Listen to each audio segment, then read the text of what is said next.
وہ شکل سے شریف گھر کی بیٹی لگ رہی تھی۔ میں پاس گیا، میرے قریب ہو کر بولی، چلو گے صاحب؟ میں نے پوچھا کتنے پیسے لوگی؟ کہنے لگی آپ کتنے پیسے دیں گے؟ میں اس کی نیلی سی آنکھوں میں جھانک کر دیکھتا رہا اور وہ بے بس سی تھی۔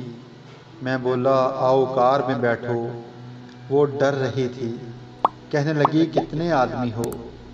میں نے کہا ڈرو نہیں، میں اکیلا ہی ہوں۔ وہ خاموش بیٹھی رہی۔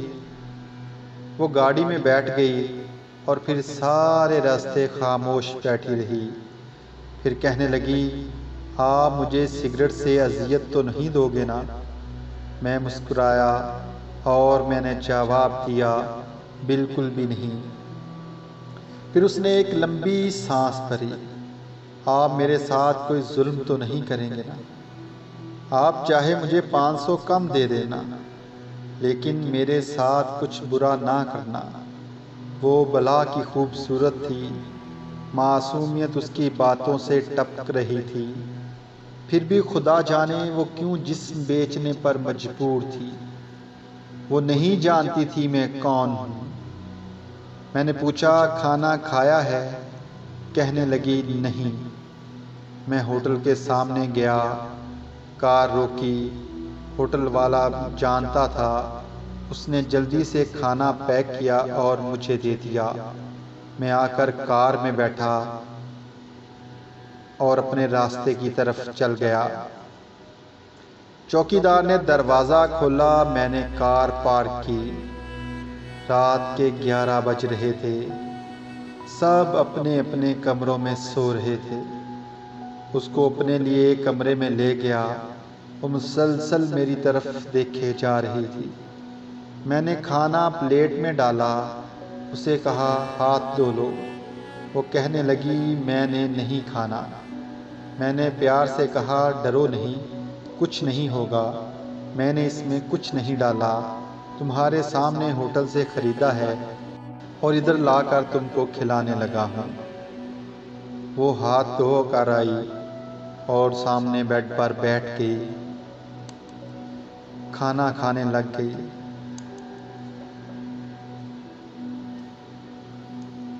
جب کھانا کھا لیا تو کچھ کھانا بچ گیا۔ کہنے لگی کیا میں اسے گھر لے کر جا سکتی ہوں؟ میں مسکرایا اور کہا بالکل بھی نہیں، اور وہ چپ ہو گئی۔ پھر اٹھی اور اس نے اپنے ہاتھ دھوئے اور آ کر برقع اتارنے لگی۔ میں نے کہا رک جاؤ، میرے پاس آ کر بیٹھ جاؤ۔ وہ حیران تھی، میری آنکھوں میں دیکھ کر بولی جلدی سے اپنا کام کریں، مجھے واپس چھوڑ آئیں۔ میں نے کہا نہیں، پوچھوں گا کیوں کرتی ہو ایسا؟ کیوں بیچتی ہو جسم؟ بس اتنا کہوں گا، چھوڑ سکتی ہو کیا یہ سب؟ وہ میرے چہرے کی طرف غور سے دیکھنے لگی اور مجھے کہنے لگی مجھے آپ پاگل لگ رہے ہیں۔ میں نے اس کی آنکھوں میں دیکھا اور کہا ہاں میں پاگل ہی ہوں۔ وہ کہنے لگی اگر کچھ کرنا نہیں ہے تو مجھے واپس چھوڑ آؤ۔ میں نے اس کے سر پر ہاتھ رکھا، پھر پرس سے 20,000 روپے نکالے اور اس کے ہاتھ پر رکھ دیے۔ وہ حیران تھی، کہنے لگی میں نے نہیں لینے، آپ مجھے کیوں دے رہے ہیں یہ پیسے؟ مجھے اس کے چہرے پر ایک تھکن سی محسوس ہوئی۔ وہ اپنے آنسوؤں کو روک کے بیٹھی تھی، بار بار کہہ رہی تھی مجھے بس واپس چھوڑ کر آؤ، مجھے ڈر لگ رہا ہے۔ میں نے اسے یقین دلایا کہ ڈرنے کی کوئی بات نہیں۔ اچھا بتاؤ نا، بہت درد دیا ہے نا زندگی نے؟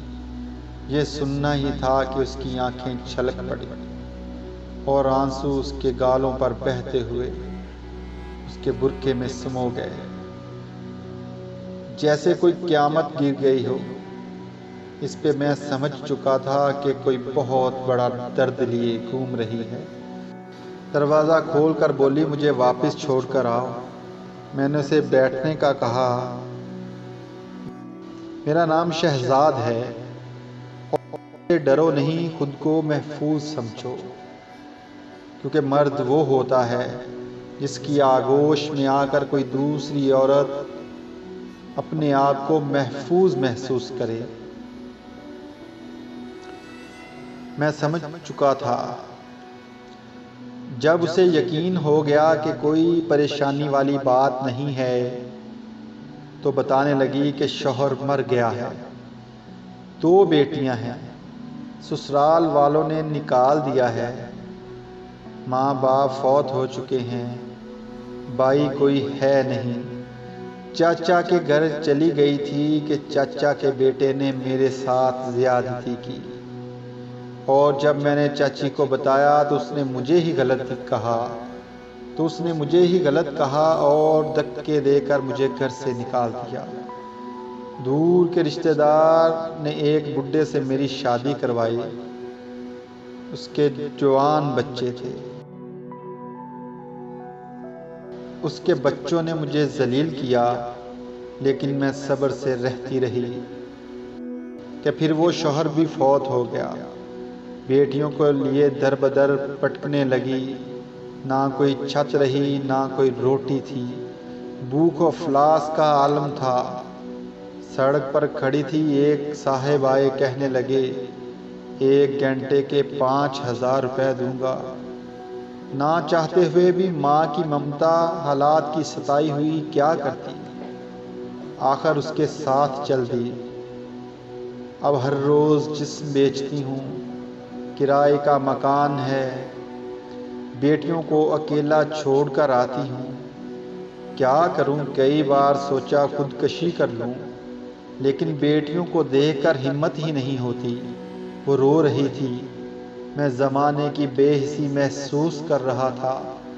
اس کے سر پر ہاتھ رکھا اور کہا، آج سے شہزاد تمہارا بھائی ہے، آج سے تم اپنی بیٹی کو لو اور میرے ادارے میں آ کر رہو۔ شیلٹر ہوم میں وہ یقین نہیں کر پا رہی تھی۔ کار میں بٹھایا اور اس کے گھر پہنچا۔ بیٹیاں سوئی ہوئی تھیں، بہت پیاری تھی، گود میں اٹھایا، دل کو سکون ملا۔ وہ عورت مسلسل روئے جا رہی تھی، مجھے کہنے لگی، آپ فرشتے ہیں، آپ کون ہیں؟ میں اسے واپس لے آیا۔ وہ دعائیں دینے لگی، جولی اٹھا کر نہ جانے کتنی دعائیں دیتی رہی۔ بیٹی، میں نے اسے کہا، جا کر سو جائیں۔ اپنے کمرے میں گیا، میرے سامنے وہ چہرہ گزرا جو ایک لڑکی اپنے شوہر سے جھگڑ رہی تھی، اسے کہہ رہی تھی، مجھے طلاق دو، تم کو میری قدر ہی نہیں۔ وہ اپنا گھر جلا رہی تھی، اپنی بے وقوفی کی وجہ سے۔ وہ بیچاری کیا جانے کہ زمانے کی تلخیاں کیا ہوتی ہیں، زمانے کا ڈسنا کیا ہوتا ہے۔ میں بتانا چاہتا تھا، اپنا گھر جان بوجھ کر اجاڑنے والی لڑکیوں کو طلاق لینا آسان، اس کے بعد جینا موت ہے۔ کبھی ساس کا رونا، کبھی نند کا سیاپا، کبھی جیٹھانی سے لڑائی، یہ ہر گھر کی بات ہے۔ اس کا ہرگز مطلب طلاق لینا یا گھر اجاڑ لینا نہیں۔ کم عمری میں ہی میرے سر کے بال سفید ہو گئے ہیں۔ ہزاروں آنکھوں کے آنسو دیکھ دیکھ کر اپنے گھروں کو آباد رکھو۔ خدا کی قسم، میں ایک وقت آتا ہے، نہ بھائی حال پوچھتے ہیں، نہ سگی بہنیں، جب وقت کے ساتھ چہرے کے نقاب بدل جاتے ہیں۔ شہزاد ہر جگہ کسی کو تھامنے کے لیے کھڑا نہیں ملے گا۔ ہاں، میری ویڈیو شاید کسی کو بربادی سے پہلے بچا لے۔ ہم سفر کیسا بھی ہو، وہ تمہاری ڈال ہے۔ شادی کے بعد سگے بھائی سے خرچہ لینا بھیک مانگنے جیسا لگتا ہے۔ میری باتیں وہ عورتیں سمجھ سکتی ہیں جن پر ایسا کچھ گزرا ہے۔ ہم سفر جیسا بھی ہو، وہ تمہارا لباس ہے۔ یاد رکھنا، زمانے کے لیے تم صرف گوشت کا ایک ٹکڑا ہو۔